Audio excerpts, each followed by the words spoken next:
এইবার আপনি কি করছেন?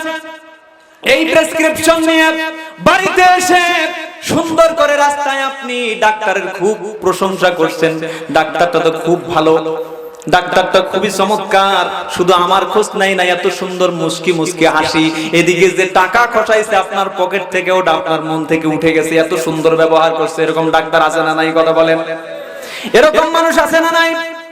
ডাক্তারের প্রশংসা করতে করতে আপনি বাড়িতে চলে গেছেন, যাওয়ার পরে আপনি আর ওষুধ কিনেন নাই, সুন্দর করে আপনি ওই প্রেসক্রিপশনটা সুন্দর করে গুটি মুটি মেরে সুন্দর করে ড্রয়ারে ঢুকায় রাখছেন। আচ্ছা বলেন তো, আপনার রোগ ভালো হওয়ার সম্ভাবনা আছে নাকি?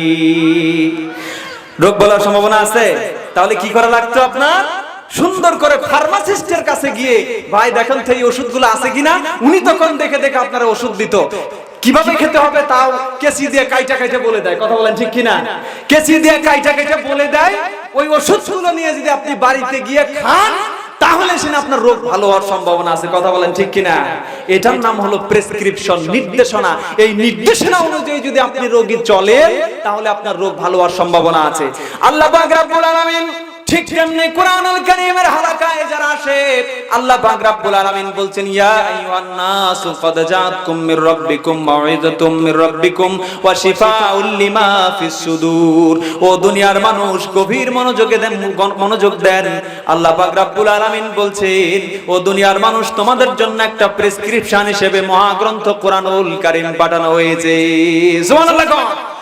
শুধু প্রেসক্রিপশন হিসেবে নয়, আল্লাহ পাক রব্বুল আলামিন বলছেন ওয়া শিফাউল লিমা ফিস সুদূর।